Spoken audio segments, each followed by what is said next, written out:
brought this lock back. It's a Simmons. It's a, I don't know, probably 1920s, maybe even 1930s, but this is what's called a push pin type key. It doesn't have the key, and I'm going to use a technique using a rake and a shim to see if I can't open it.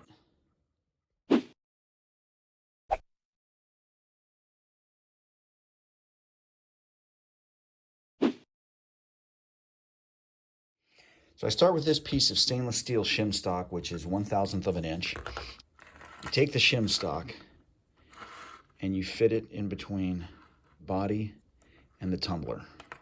Let's see how that's in there. All right, that took about 5 minutes of working around, but I got the second pin.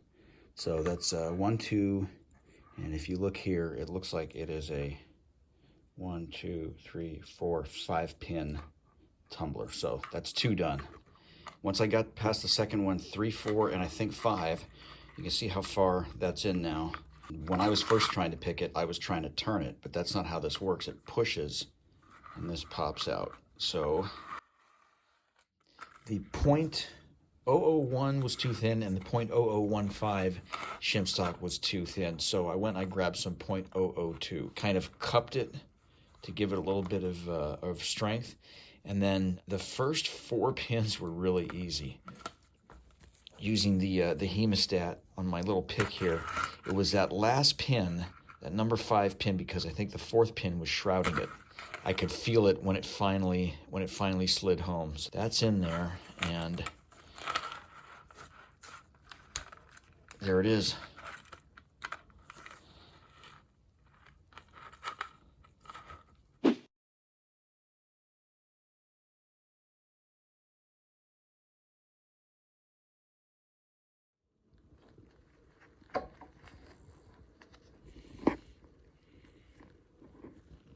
So now we're going to remove this slug right here because it covers a piece of steel, like a piece of spring steel, that keeps this from popping out, that keeps the latch from popping out and the cylinder. I'm going to clamp it in the soft jaws.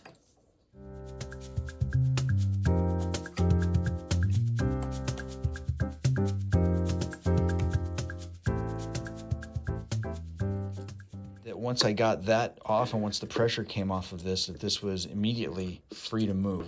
All of these fell out. Well, this is what it looks like on the inside. And then I have to make sure that I find every pin and spring. 5 pins, 5 springs. So pretty dumb. But clean out. It actually fits pretty well. I thought it was fairly loose at first, but that's a pretty good fit. Next, I'm going to grease and then into the vinegar. A trip to my local friendly locksmith yielded this key, which is a Sargent Type R, a perfect fit. The body is been soaking in vinegar for 24 hours, so I'm going to take this and clean it and scrub it, and then we're going to pick up from there. So I've sprayed it with a little bit of oil, just because I don't want it to flash rust. One of the issues I realized, the reason why this didn't have much of a gap and it was so small is because the end has just gotten kind of beaten up and it's mushroomed a little bit. You can see how it's a really tight fit there, but it's kind of a loose fit back here.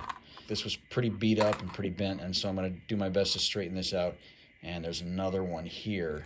You can see that one is pretty chewed up. This ridge is hitting that key on that side.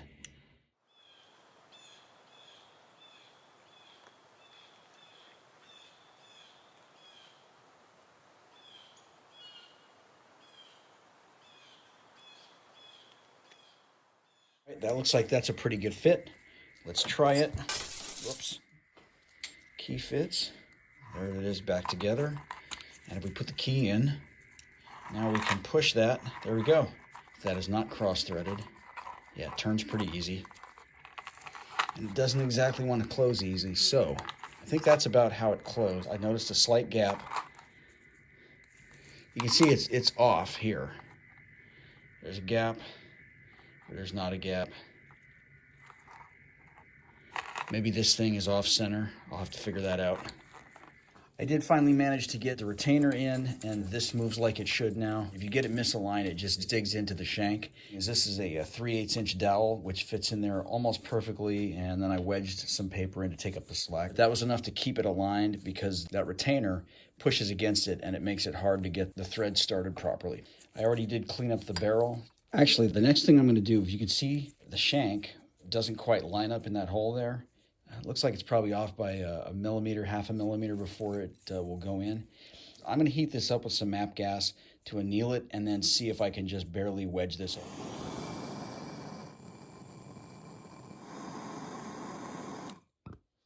I'm going to do my best to fit this in here and kind of see if we can get this to spread apart. It'll kind of stink if got rid of, ruined that nice patina for nothing, but this is... Let's go a little bit further and then tap it out.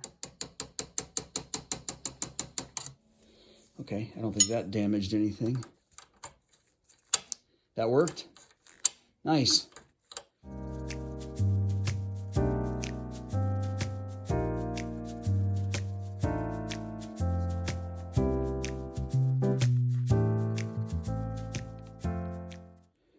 Took just a few nicks. I think you can probably see the remnants there. Just a few nicks off the top. I'm not even sure what's on this. Probably 320 and 400.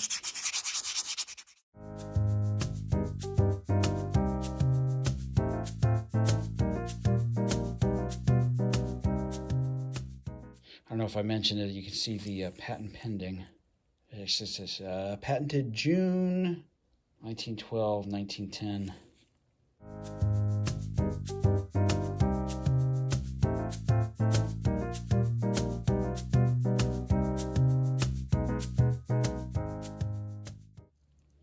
Yeah, unfortunately the light's given a yellow cast on the video, but that's iron gray. And when I opened this, all the pins just went everywhere. So I have no idea what order they're in. I think since I don't have a key and there's no chance I'll ever find a key for it, that it matters. I'm going to put these in. That's a tall one, so I'll use that to kind of shroud the last pin. What I found really neat on these is if you look at the lock pins, you can see a tiny little nub sticking out of the end where it looks like they were turned on a lathe and then parted off. And so I'm going to number these. That's how I'm going to key this lock. So it's going to barely have any cut in the first tooth, and then it's going to get deeper and deeper, and then again have a shallower cut at the final tooth. So the first one, which I'm doing, which is actually pin 5, only needs 1/100 of an inch taken off. And have absolutely no idea what I'm doing. That's why I bought 4 keys.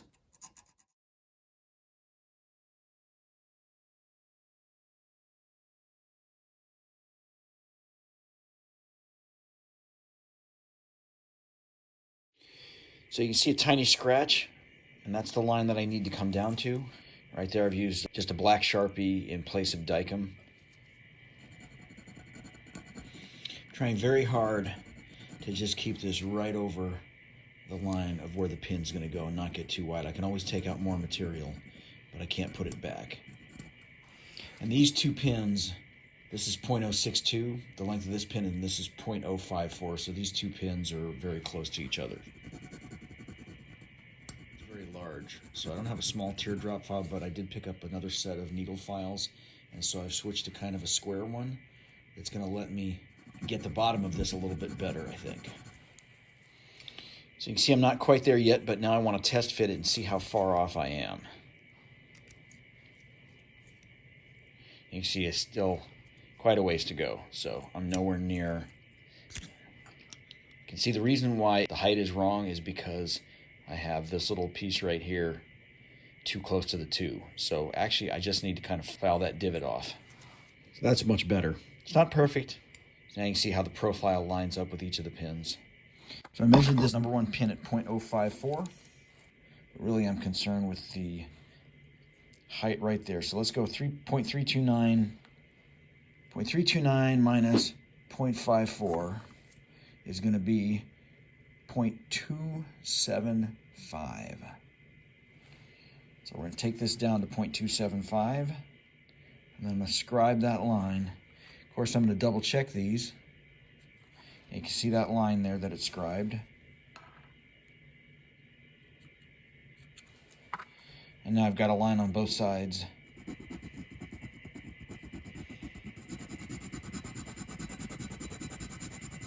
Doesn't take long at all to get through the soft brass, and then I switch to the rounded file to kind of smooth over the transitions.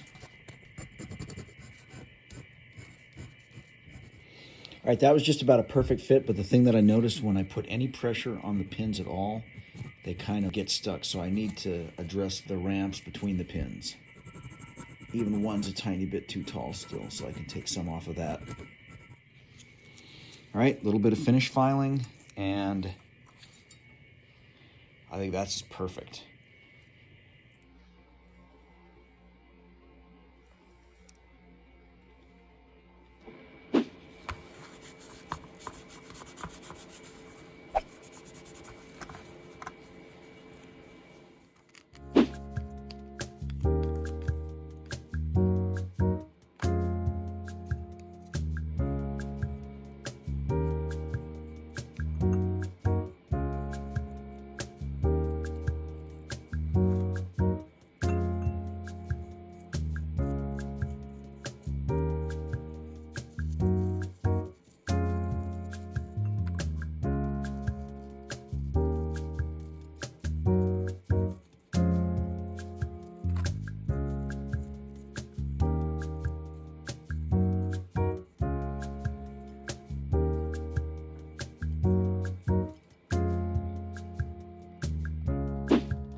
I'm going to pat this dry to get the excess oil off, and then make sure that that doesn't have a bunch of gunk in there before we start putting the pins back in.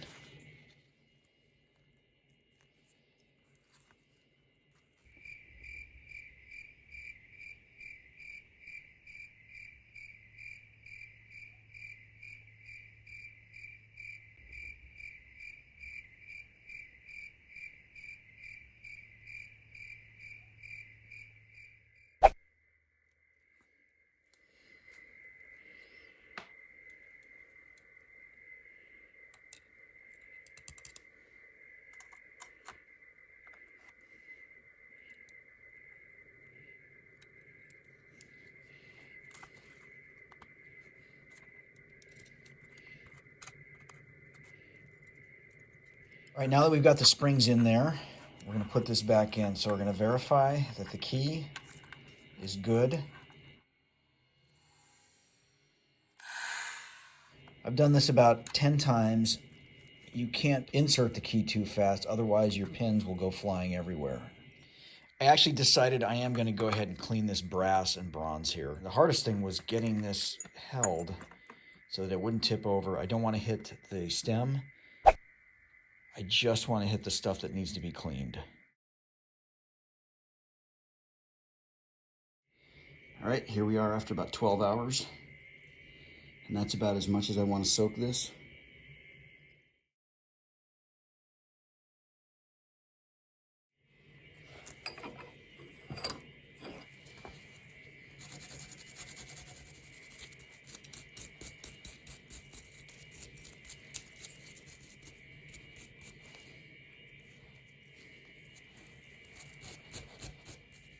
Combination of the brass brush and the vinegar did a great job. Not taking off all the patina, but cleaning it up. And I've straightened up the links as best as I can. This first one was pretty chewed up, so was this one right here. And then this last one also.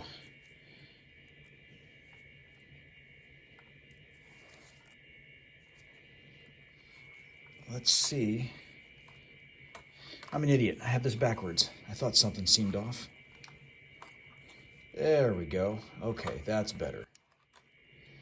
Now this worked in getting those in so that I could squeeze out the extra oil.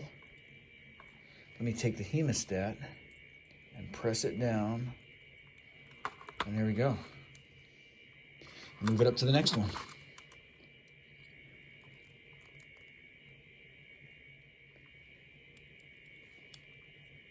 All right, there's number 2. Oh, there we go. Got it. All right.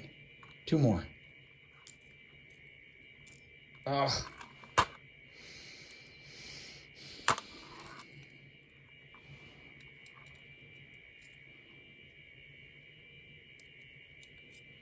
Okay, there we go. All right, what I'm going to do here is I'm going to maneuver this catch right into the slot that keeps this from pulling out. I have the cap stuck on the end of this piece of 3/8 inch dowel with a little bit of sandpaper in there to keep it from slipping. And I'm going to need that to get force on this to drive it in straight. But I think that's it right there.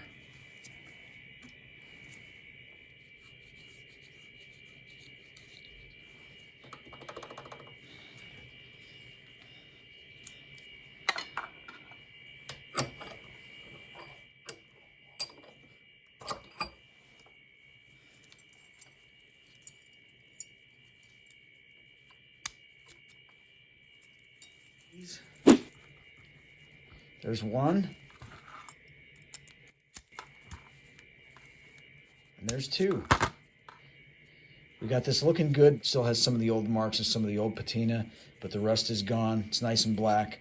Don't forget to leave me a thumbs up and subscribe to the channel if you like what I do. Please leave a comment below, and thanks for watching.